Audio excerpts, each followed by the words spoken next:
So, happy Friday, everybody. Let's talk about a light-hearted topic here as we head into the weekend. Israel, or at least an Israeli club anyway, Maccabi Tel Aviv are going to visit Villa Park soon to face Aston Villa in the Europa League. And it's fair to say, bit of controversy. I know, a controversial topic involving Israel. This never happens. What's going on? But yeah, these guys have been in the news because essentially away fans have been banned from attending this game at Villa Park, which has brought up some contrasting opinions, shall we say, not least from the Prime Minister of the United Kingdom, Sir Keir Starmer, who has condemned the decision to do so. But is this the right call? Is this the sensible action? Because like I said, Israel is not exactly the popular kid on the street right now. Very much the black sheep of the international community at the moment, to put it very mildly.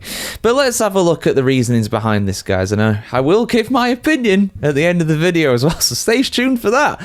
Oh boy, the comments section is going to be very civil on this one, I am absolutely certain. But we've got a full article covering this as well on thefootballchronicle.com for you to check out too. UK Prime Minister Keir Starmer has condemned the decision to ban Maccabi Tel Aviv supporters from attending next month's Europa League fixture against Aston Villa, calling it the wrong decision. The match is due to take place on the 6th of November at Villa Park, and it was deemed a high-risk one by the West Midlands Police, who cited security concerns and previous incidents of violence. When Maccabi Tel Aviv played Ajax in Amsterdam during the 2024 Europa League season. I covered that at the time, and what happened was absolutely disgusting. Whether you think that it's the Ajax fans who started it or the Tel Aviv fans that started it, I'm not going to debate that here. But without a doubt, there was some severe violence after the match in the streets. So, you know, had that match not taken place, had that group of away supporters not been there, there wouldn't have been that violence. So that is without a doubt. So that's probably playing on their minds here, and you can understand why. But Starmer did not agree with this, saying, quote, "This is the wrong decision. We will not tolerate anti-Semitism on our streets. The role of the police is to ensure all football fans can enjoy the game without fear of violence or intimidation." End quote. Aston Villa said in a statement that the club was following police guidance, saying, quote, "They, the West Midlands Police, have public safety concerns outside the Stadium Bowl and the ability to deal with any potential protests on the night. We are in continuous dialogue with Maccabi Tel Aviv and the local authorities throughout this ongoing process, with the safety of supporters attending the match and the safety of local residents at the forefront of any decision." End quote. West Midlands Police defended its position, saying it had a strong track record of policing major sporting events, before going on to say, quote, "We are committed to delivering fair and impartial policing, while balancing the public's right to protest with our duty to ensure public safety. Following a thorough assessment, we have classified the upcoming Aston Villa versus Maccabi Tel Aviv's fixture as high risk, while the safety certificate is issued by Birmingham City Council, West Midlands Police supporters, West Midlands Police supports the decision to prohibit away supporters from attending. This decision is based on current intelligence and previous incidents, including violent clashes and hate crime offences that occurred during the 2024 Europa League match between Ajax and Maccabi Tel Aviv in Amsterdam. We remain steadfast in our support of all affected communities and reaffirm our zero-tolerance stance on hate crime in all its forms. End quote.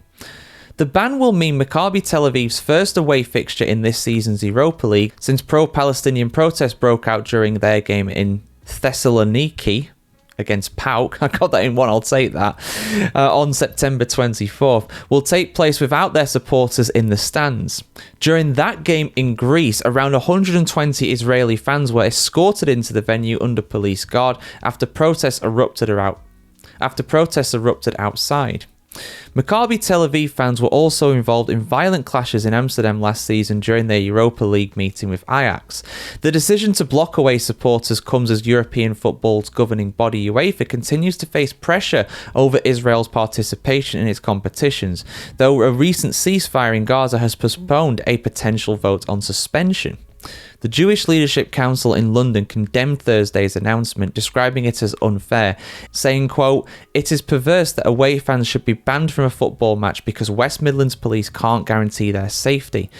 Aston Villa should face the consequences of the decision and the match should be played behind closed doors," end quote. Well, it's not Aston Villa's decision, is it now? So you shouldn't go punishing Aston Villa for that. That's a police decision. That's what they've said. They think that they can't guarantee the safety of supporters from both sides, really. And in particular, those away fans who will come, which there won't be many of them, let's be honest here. There will probably be about 100 or something like that, like there was for the match against PAOK a few months ago. So there's not going to be a lot of them, but it's the guaranteeing of safety sort of thing, and I do get why the police are doing this. I mean, for me, I don't think Israel should be competing in European competitions. I think they should have been banned by UEFA a long time ago. They banned Russia straight away, pretty much, when obviously they invaded Ukraine. You know, this thing with Palestine has been going on for over a year now. You know, it was October last year when they first invaded, wasn't it? So, and obviously the oppression and stuff has been going on for far longer than that, but the most recent kind of escalation of it all has been going on for a year now, and nothing's happened. I know there's a ceasefire at the moment, and I hope they can make peace, and I hope we can, you know, move on, you know, from this sort of thing rather than things kind of reigniting again. But I do get why the police are saying this, to be honest. And yeah, you can say it's incompetence, or you can just say they can't police this sort of thing. They would need like an absolute army of officers to be able to do it. But I think they're probably telling the truth with that, and I think they're probably playing this safe. So I get why they've banned him. I mean, for me, they shouldn't even be in the Europa League. They should be kicked out. You know, they really should have been a long time ago.